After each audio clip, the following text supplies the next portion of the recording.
Welcome back. Today is February the 26th, Wednesday, and there was so much going on today. I'm really struggling just exactly how to jump into this and where to go, so let's just get moving. First of all, so exciting up on the Hill today because it was Aggies Day, which meant all of the legislators got ice cream. A little bit weird, but there that is.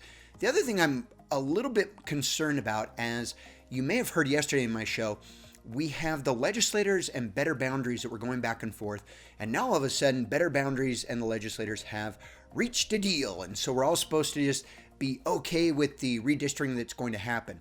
If you've ever thought to wonder who in the world is Better Boundaries and what do they represent, head on over to their site. I posted it yesterday, and look at just exactly who sits on the chair. We've got Jeff Wright, we've got Karen Shepard, and Ralph Becker. For a lot of us, these are very familiar candidates as well as representatives and congresswomen from Utah, carrying a lot of biases, folks. And the reality that we're allowing and feeling so good and warm inside that we have this unelected, bureaucratic, special interest group that the legislators oftentimes love to refer to as a stakeholder, telling us what will or won't happen is a little disconcerting to me, to say the least.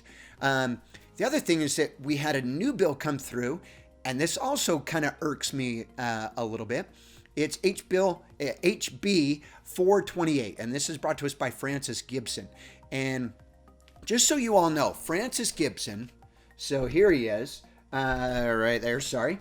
Francis Gibson is an administrator for IHC. So now you tell me, does it sound like a bit of a conflict of interest that he's running a bill that's titled Birthing Facility Licensure Amendments?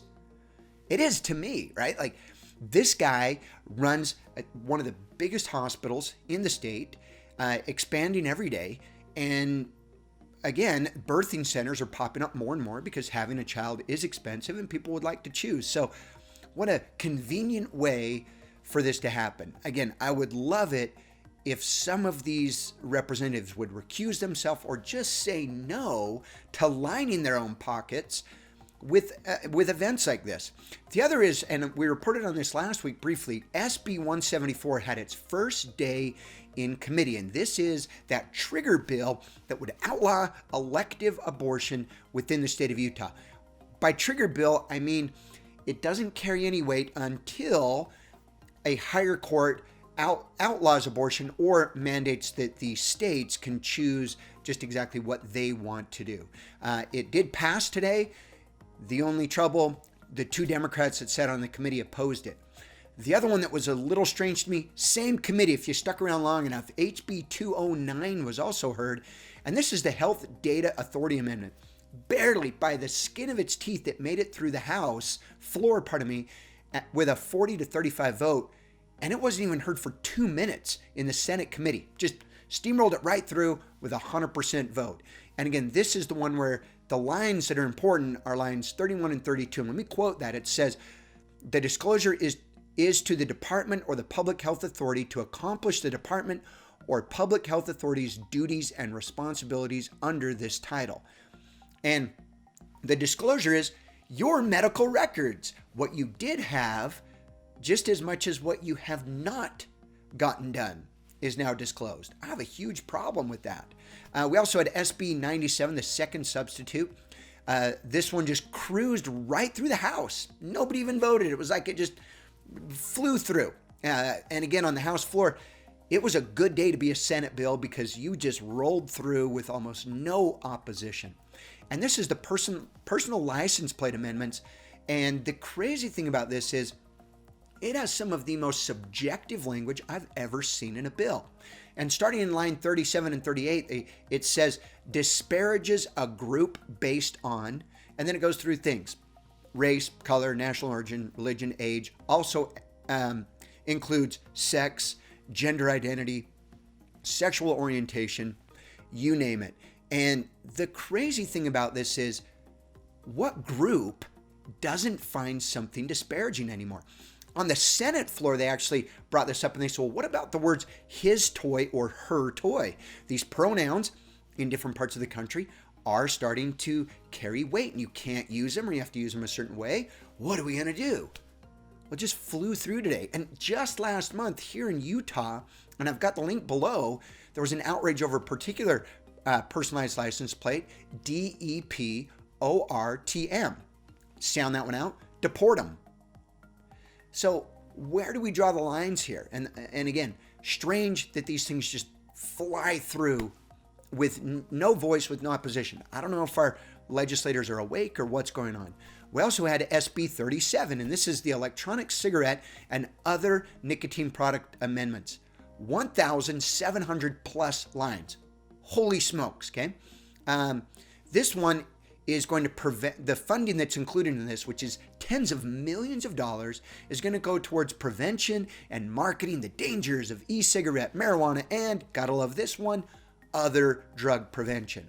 And that's lines 28 through 34 that state all of that. Now, I'm one of these that believes wholeheartedly in the necessity for the private individual to control his or her life and make decisions both good and bad. Otherwise, where do we stop, ladies and gentlemen? Where do we say, you know what, it's okay to do cigarettes, but it's not okay to legislate sugar?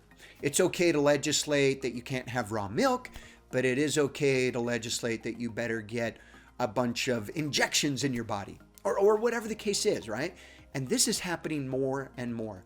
Again, my thing is, what is the proper role of government, and what are those principles that government needs to abide by? The other thing I wanted to hit on is, what about, and did you know about the retirement package that the state of Utah provides? It's currently valued in the tens of billions, with a B, billions of dollars. I've got some links down below. If you want to run through all of that, my Senator Harper's on the cover of the retirement highlights package, so check that one out. But again, we heard 27 bills today, 24 flew through. The two that we had opposition to, number one was HB 322, and this was the Utah Raptor State Park. They want to allocate $10 million to build this, as well as eventually, not allow you into certain places or others. And again, the whole process and mindset behind why we should control these lands is so that people aren't in there looting dinosaur bones or other things that people postulate. The second one is HCR 9, which is a resolution to increase retirement contributions. That's what got me thinking about what in the world are we doing with retirement in the state of Utah, and how you and I, as the taxpayers, are funding tens of billions of dollars in funding. And guess what? They wanted more. Why is that? Well, simple. They're finding, once again, that the private industry can beat government. And so rather than competing with private industry, we'll just give all of, this government necessity to continue to increase funding. Crazy. A little bit out of breath.